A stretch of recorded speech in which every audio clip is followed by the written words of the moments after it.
So, when you hear decentralized exchange, what's the first thing that pops into your head? Probably swapping tokens, right? But a top-tier protocol on TON, like STON.fi, is built for so much more. It's a place where you can actually help power the entire ecosystem, by adding liquidity or helping with governments, and get rewarded for doing it. So if you're looking for ways to do more than just let your assets sit there, you've come to the right place. The real question is, are you ready to actually put that crypto to work? Because that's exactly what we're about to dive into. We're going to break down the three main strategies you can use on Stone.fi. Just think of them as different paths you can take, and each one has its own set of rewards and, things to consider. We'll hit farming, staking, and then a really powerful combo of the two. Okay, let's get right into it with our first method, farming. This is all about putting your liquidity to work for you. So what in the world is farming? Well, it all starts when you provide liquidity to a trading pool. Let's say you deposit an equal value of STON and USDT. When you do that, you get these things called LP tokens, which stands for Liquidity Provider Tokens.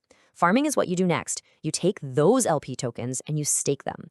This lets you earn extra rewards on top of the trading fees you're already getting. I love how this just cuts through all the technical jargon. At its heart, when you provide liquidity, you're making the market better and more stable for everybody.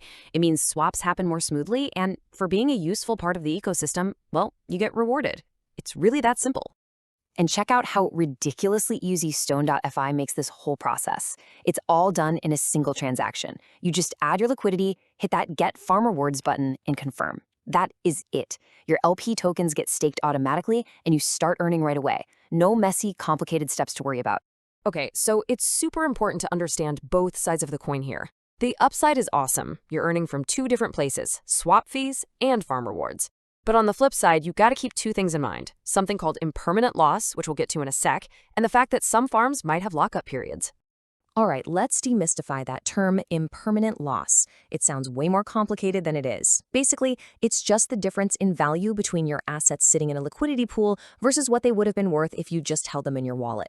If the prices of the two tokens in the pool move apart from each other a lot, that's when impermanent loss can become a real factor. It's a fundamental risk you'll find in pretty much any automated market maker.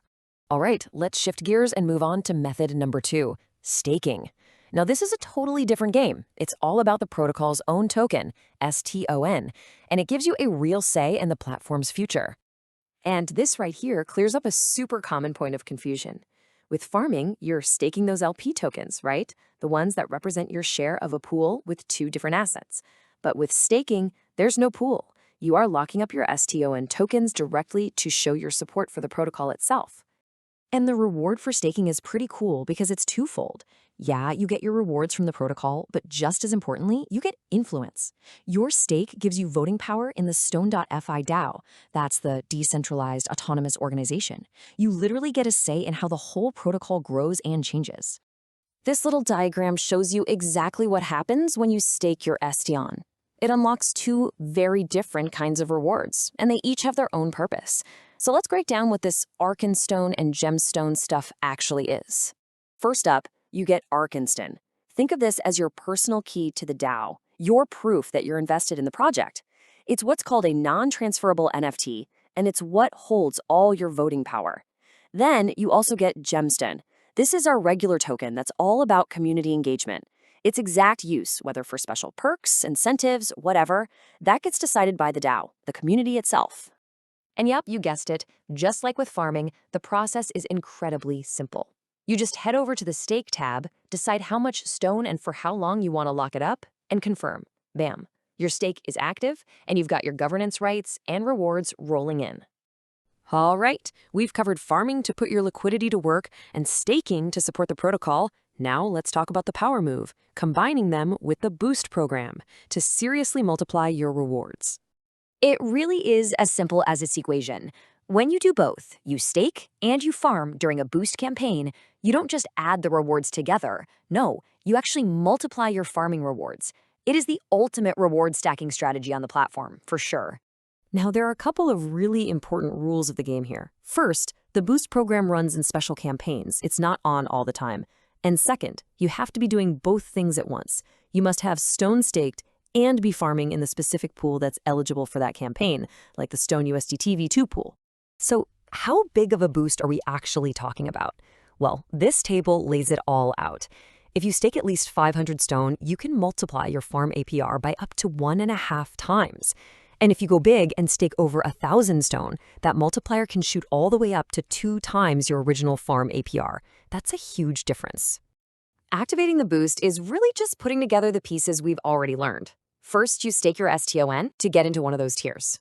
Then, you go provide liquidity to the right farm pool. As long as you've got both of those active during the campaign, the boost kicks in automatically. Okay, so we've looked at 3 different paths: farming, staking, and that powerful boost combo. This brings us to the big question: which one of these is the right fit for you? Think of this as your little cheat sheet to help you decide. If you want the most straightforward option and you really care about having a voice in the protocol's future, staking is probably your best bet.